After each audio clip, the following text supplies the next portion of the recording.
Hello, this is Doofus K. Welcome to the first episode in our Let's Multi-Play Farming Simulator / Mod Spotlight. As you can see, we've done some good work. I have my friend Bab here. He's stuck inside the mixing station. Hello. Yes, so this is the second time we've recorded this video. We were having some audio issues with the game audio being a little too loud, so we're gonna try it. We're gonna try it a different way.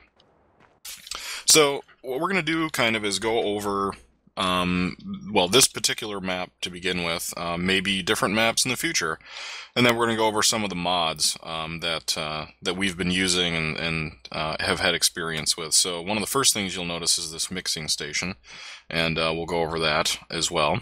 You can also see in the upper right-hand corner there's the animal status mod, which will tell you pretty much everything you need to know about all your animals that you have. So, in the video that we recorded yesterday, we started to harvest the crops and stuff. And so I guess before we go into that, we'll talk about the map a little bit. This map is called Sweetwater. I think this is version 1. I'm not entirely sure if they've updated it. I haven't looked recently. Some of these mods are updated more frequently than others. I have Courseplay installed, and they actually update it somewhat frequently, so that's good. So basically, this map is kind of split into the two parts. There's the northern half and then the southern half. Let's see if I can make a little bit better view here. Yeah, here we go. So the top 3 fields, or actually I should say, all of the 4 top fields you start owning. I mean, you start having owned them already, or bought them already. Field number 1 is the one on the left. That is ready for planting, but nothing is planted yet. 2, 3, and 4, I think is what they're marked. Yeah, 2, 3, and 4 are already planted and ready for harvesting. 2 starts with wheat, 3 starts with barley, and 4 starts with corn. Field 5 and Field 6 are absolutely enormous, and we probably will go over that sometime in the future. But for now, we're going to focus on some of the animal stuff and some of the mods that we have. And so, because, well, here's one of them driving by right now, is the F350. It's a pretty good mod. The graphics are pretty good. The interior is crap, but we can kind of look past that. There's a 5th wheel hitch in the back, so you can hook up the trailers to it. It says "Nice Guy Trailers" in the back here. That's clever. The tailgate opens and closes. We use it for the semi-trailer wherever. I don't think we have one over here, but the stock semi-trailer. Oh, and the hood opens too. Yeah, it's like they've done a better job modeling the engine than the interior in this mod. It's pretty crazy. But it's pretty good. It goes about, like, I think 60 miles an hour or so. So it's pretty quick. It does get a little bit squirrely when you get up to speed, but that's fine. And there's a 5th wheel version and a non-5th wheel version if you don't need the 5th wheel. So let's tab into some vehicles here. So this MAN truck is one of the ones that we've had.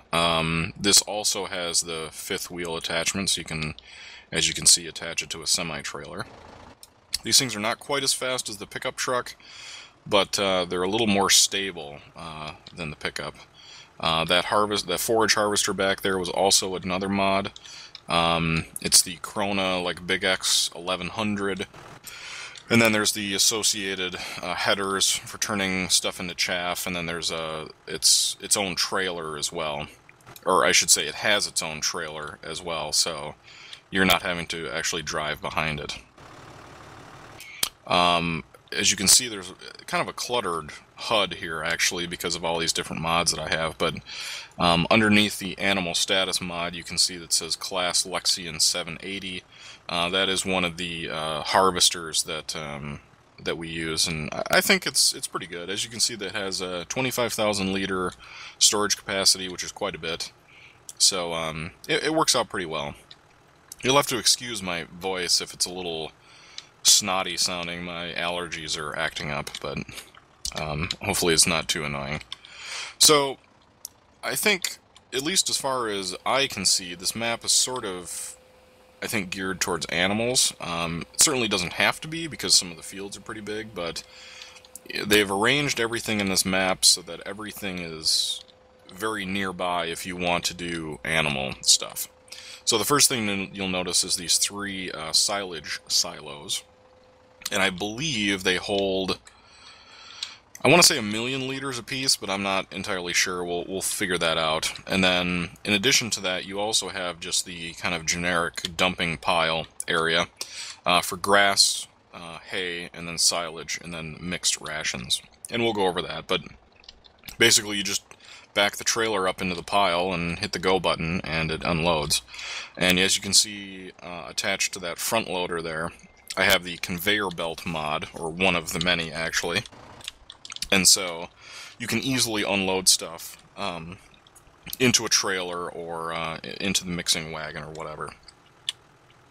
So Bab is here to keep me on track on the video and then do some of the other stuff as well. This map does get a little hectic with all these fields to begin with. There's a lot of stuff going on here, which is good and bad.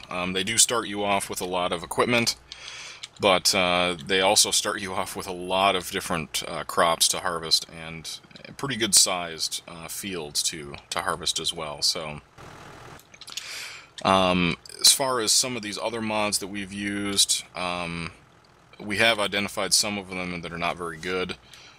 Probably in the process of playing this map, we'll kind of keep a graveyard for mods that we don't like, or don't work, or both maybe. We've identified one. It was a cat something or other that it was buggy and it wouldn't attach to things, and it just didn't work out very well.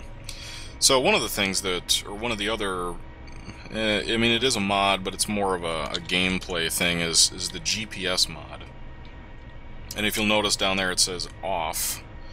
Let's see if I can figure out how to do this here. Oh boy, and I don't have the thing up. I'm going to Alt-Tab here quick. So I have the directions for this GPS thing up, and the translations aren't exactly perfect, but we'll muddle through it here. So basically you do Control-0 to turn it on, and then you Control-0 on your numpad, and you'll see down there it says passive. And then I think what we want to do is, yeah, turn on a working with the implement used with Control plus and Control minus. So you can see there's a red dotted line.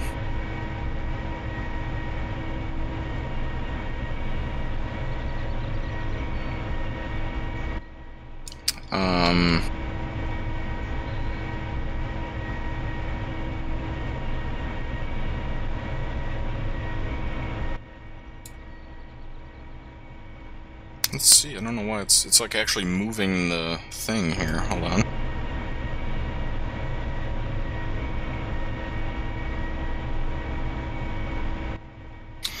Alright, so it looks like it's working. It's just a little confusing, being kind of in the middle of the field. So basically what you want to do for the working width is be about 1/2 meter smaller than what the actual implement is. So in this case, this is a 10-meter header, corn header, and then you know, I set it to 9.5 meters or so. And so what you'll get is a red dotted line on either side of the lane, quote unquote, and then a green line right through the middle.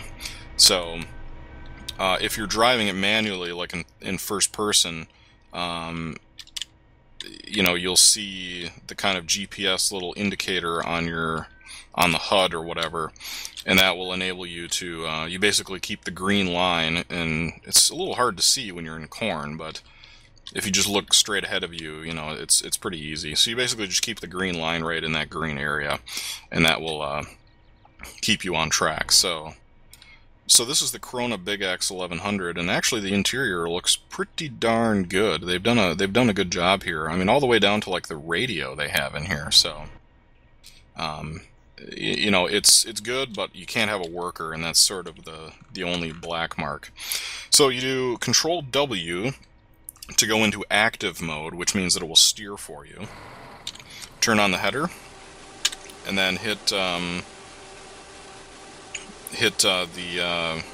cruise control button or whatever, and then you're good to go. Now they do have this kind of weird animation for the corn being fed into the header, and for some reason it's only working on one half of it, and I'm not sure. Oh, there we go. I'm not sure what the deal is with that, but it seems to work okay. So the combination of these mods actually makes pretty short work of this kind of stuff, because you can unload it into a trailer and you don't have to like actually drive the semi right next to you. So it actually works out pretty well.